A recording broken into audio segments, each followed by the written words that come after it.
Good morning. কেমন আছো সব? আজ একদম ব্রেকফাস্ট দিয়েই ব্লগটা স্টার্ট করলাম। এই ম্যাগি দেখতে দেখতে তোমরা ম্যাগে ম্যাগে ম্যাগে ম্যাগে করে ফেলো না। যে আন্টি রোজ দিন ম্যাগি দেখিয়ে দেখিয়ে ম্যাগে ম্যাগে ম্যাগে। অ্যাকচুয়ালি আমি জানি সবাই ম্যাগি ভালোবাসে। Hi friends, good morning. আজ সানডে, আজকে রেস্ট ডে। ম্যাগি দিয়ে শুরু করেছি, আর লাঞ্চটা তোমার কেএফসিতে অর্ডার করেছি। আর এইটা যে এখন আমি জোগাড় করছি, এটা হচ্ছে গিয়ে রাতের জোগাড়। ভাবছি মটরশুঁটি আলুর তরকারি আর পরোটা। দেখি যদি পারি এইটা তোমাদের সঙ্গে শেয়ার করব। আর কি করা যায় ভাবছি এখন। এই হচ্ছে আজকে সকালের বাইরের দৃশ্য, গাড়ি মেলা।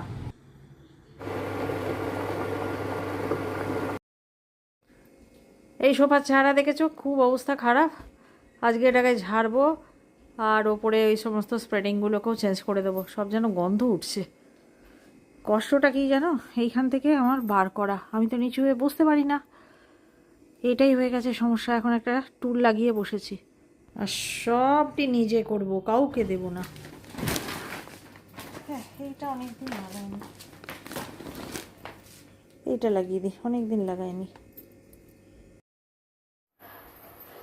আজ রেস্ট ডে, তাই চাওয়ালাকে চাটাও অর্ডার করে দিয়েছি। এই যে চাওয়ালা। আচ্ছা, আপনার তো 1 কাপ না 2 কাপ? না না, 1 কাপ। আচ্ছা, বাড়িয়া। খুচরোটা বার করে রাখবেন 25 টাকা। 25 টাকা 1 কাপ চা? বাবা, সাউথ সিটি মলে গিয়ে খাবো।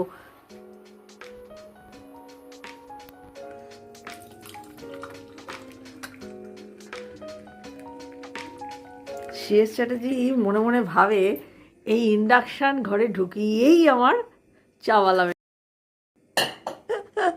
হ্যাঁ গো, সত্যিই তাই। যবে থেকে ইন্ডাকশান ঘরে ঢুকিয়েছে ও, তবে থেকে আমি একটা কাজ থেকে হাত তুলে নিয়েছি। চা আমাকে করতে বলো না। তখন তোমার 21 বছর বোধহয়, আমি তখন অষ্টাদশীর ছোঁয়ায়। এই অষ্টাদশীতেই আমি চায়ের প্রথম প্রেমে পড়েছিলাম। বিয়ের আগে আমি চা খেতাম না ফ্রেন্ডস। তারপর এত বছরে ধীরে ধীরে প্রেম হয়ে গেল গাঢ়। চলো আমার থুতথুরি বুড়ি রাজকন্যাকে আজকে একটু ভালো করে চাকন চিকন করে সাজিয়ে দিই। যদিও রাজপুত্র আসলো না, বুড়ি হয়ে গেল। এই সোফাটি অনেক পুরনো, আসলে এটাও বদলাতে হবে। একদিনে তো আর সব হবে না। আমার এক সেট কিনতে হবে, টেবিল ম্যাট। বুঝলে দাদা, টেবিল ম্যাটটা দেখো তো। রানার দরকার নেই, শুধু ম্যাট দেখো। রানার সময় ম্যাট পেলে সেটাও দেখো, ভালো যদি হয় তবেই নেবো। ম্যাটটা রিয়েলি দরকার আছে, ম্যাটগুলো একদম খসে গেছে। যতই রাজা রাজা করে অর্ডার করো না কেন, তার কানে ঢুকলো কি না কে জানে। এই সমস্ত শখের জিনিস কেনার সময় না একটু গ্যাস ট্যাস দিতে হয়। এই সব গৃহিণীরাই জানো তোমরা। তো আমার খুব ইচ্ছে হয়েছে এক সেট নতুন ম্যাট কেনার। আমি তো কাপড়ের ম্যাট ব্যবহার করি, মানে পরিষ্কার পরিচ্ছন্ন করার ওটা সুবিধে। মানে ফেলে দিলাম তুলে ওয়াশিং মেশিনে, কাঁচা হয়ে গেল, শুকিয়ে গেল, পেতে দিতে পারলাম। তো কাঁচাটা একটু বেশি হয়ে যায়, যেহেতু হাতে কাঁচা হয় না, ওয়াশিং মেশিনে কাঁচা হয়, নিজের শরীরে তো চাপ পড়ে না। তো কেচে কেচে সব খুঁজতে ডিশ ওয়াশারের টপও মেক ওভার। ঢুকে পড়েছি লন্ড্রি করতে।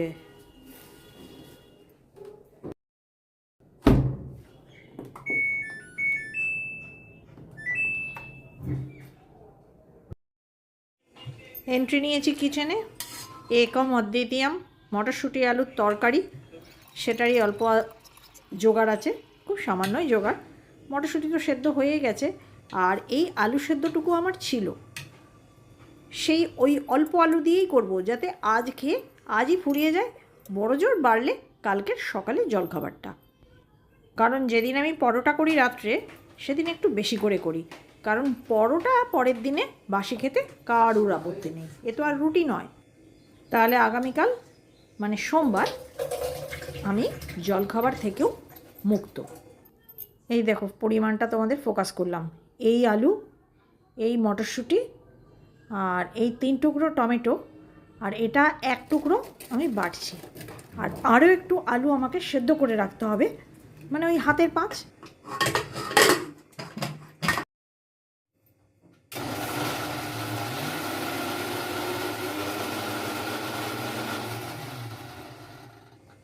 হয়নি, দেবো একটু একটু করে দিচ্ছি যাতে উছলে না পড়ে।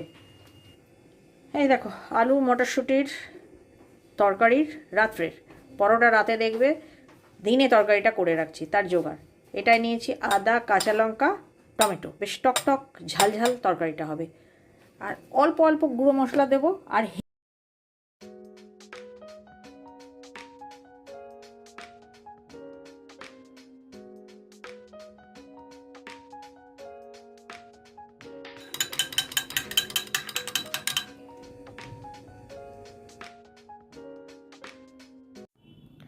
ফোড়নে দিলাম অল্প একটু 5 ফোড়ন আর হিং।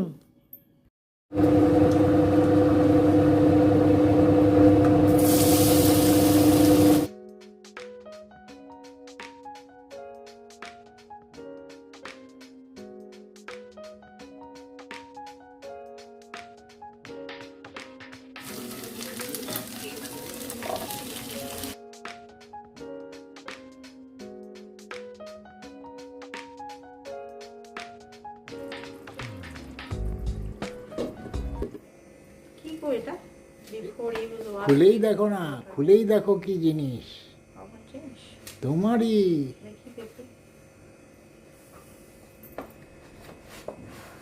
মা গো, কি সুন্দর জিনিসটা এসছে দেখো। এইটার জন্য আমি হেদিয়ে গিয়েছিলাম যে দেখো ওই অত বড়টা সবসময় লাগে না, আমি এটা সেটা নিয়ে কাটছি।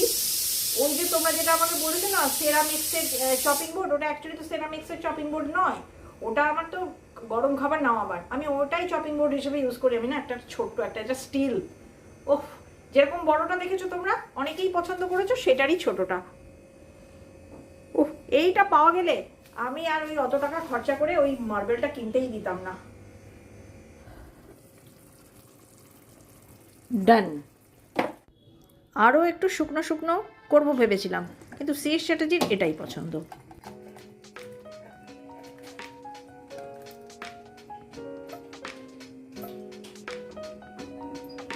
এই নাও, এই হচ্ছে final looks. CS Chatterjee vacuum ধরবে এবারে। ভ্যাকুয়াম ধরার আগে বিনটা খালি করে নিতে হবে, কারণ 2 দিনের ময়লা জমেছে। আর আজকে যদি খালি করে না নেওয়া হয় তাহলে ওই নামকো আসতেই ঝাঁট দেওয়া হবে, কোনো ধুলো সে টানতে পারবে না। বহু চুল ঝুল সমস্ত জড়ো হয়েছে। 2 দিন অন্তর অন্তর খালি করে নিলে না ফ্লোরটা একদম হয় চাকাচাক।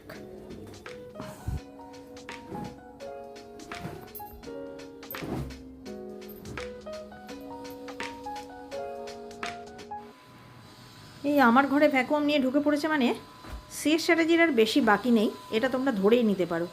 বি ইউনিট হয়ে গেছে, এ ইউনিটও করতে করতে এসেছে। এই আমার ঘরটার পরেই ও মধুবন্তীর ঘর, অরেঞ্জ ঘর করে লবিটা করে বেরিয়ে যাবে। আমার এখনও বিস্তর কাজ বাকি। গতকালের কাপড়ই এখনও তোলা হয়নি, এখন সেগুলো তুলে ফাঁকা করলে তবে আমি মিলতে পারবো আজকের কাঁচা কাপড়গুলো। এদের আবার টাটা বাই বাই, আবার পরের বছর।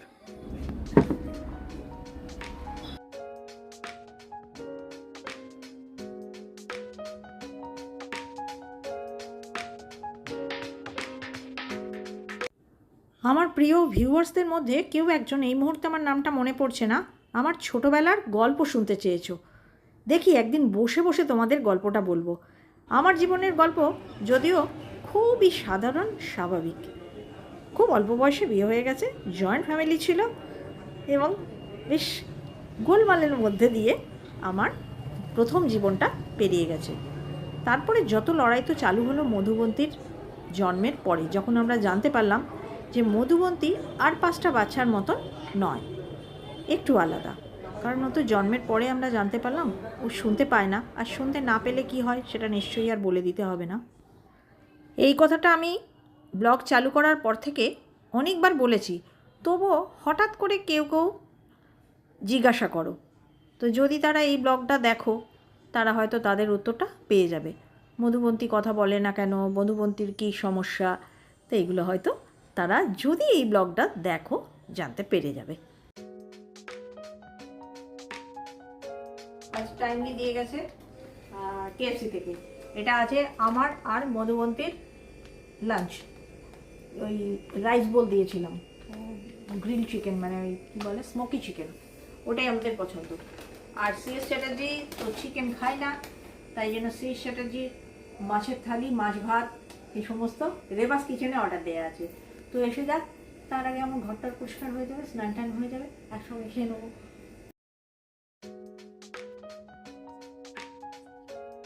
ডমিদের পা উঠিয়ে আমার মতো হয়ে গেল।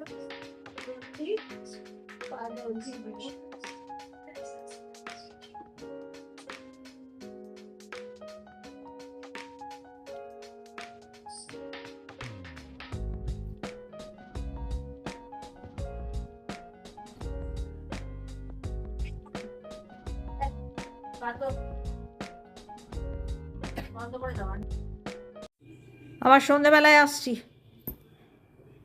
Good evening friends. সন্ধ্যাবেলায় আটার ডাব্বা খুলে বসে পড়েছি। দু রকমের আটা আছে, একটা প্রোটিন আটা, একটা ফাইবার আটা, সব মিলিয়ে ময়ন টয়েন দিয়ে মেখে রাখবো। হ্যাঁ, আমাদের আটায় কিন্তু নুন দেওয়া হয় না। আর আটার ডাব্বাগুলি থাকে এইখানে, তোমাদের দেখিয়ে রাখলাম। মানে আমি যদি অসুস্থ হয়ে যাই তোমরা আমার বাড়িতে এসে রুটি করে দেবে কি না? না ফ্রেন্ডস, এটা মজার কথা নয়। তোমরা আমাকে যা ভালোবাসো, যদি সম্ভব হতো তোমরা হয়তো এসে আমাকে একদিন দুদিন বিশ্রাম দেওয়ার জন্য রুটি করেই দিতে, কারণ তোমরা আমাকে সত্যিই খুব ভালোবাসো। তোমরা না ভালোবাসলে এই জায়গায় এসে পৌঁছতে পারতাম না। হাই ফাইবার আটা একটু নরম করে মাখলাম, জল ফল টেনে ফেপে একদম ঠিকঠাক পজিশনে চলে আসবে। ও বলা হয়নি, আটাগুলো কিন্তু গ্লুটেন ফ্রিও বটে, পরে আর একবার মাখতে হবে। প্রথমে ফ্রেন্ডস প্রত্যেকটা রুটি গোল করে বেলে মাঝে তেল দিয়ে এরকম আবার ফোল্ড মেরে ছোট করে রেখে দিই, পরে সব বড় করে দিতে থাকি, তাতে তাড়াতাড়ি হয়ে যায়।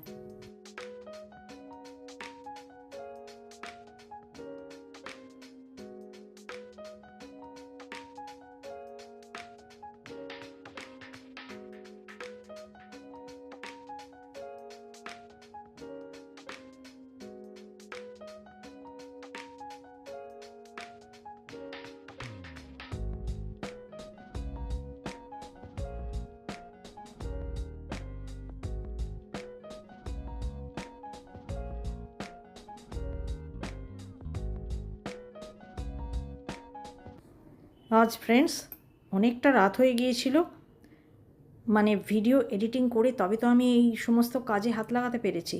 আর পরোটাগুলো কতটা নরম হয়েছিল বোঝাবার জন্য তোমাদেরকে এরকমভাবে ভাঁজ দিয়ে মুড়ে দেখাচ্ছি।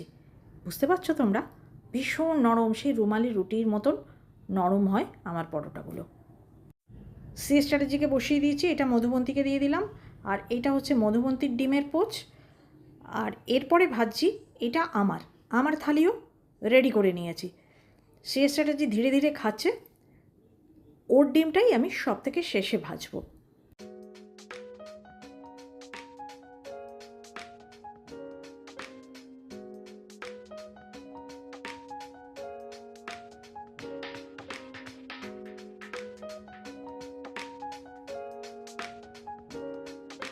সিএস চ্যাটার্জির অমলেট পেঁয়াজ লঙ্কা ছাড়া। চলো ফ্রেন্ডস, আজকের মতো ব্লগটা আমি এখানেই শেষ করলাম। সঙ্গে থেকো আগামী দিনে, আর যদি ভালো লাগে subscribe please. Good night. Good night.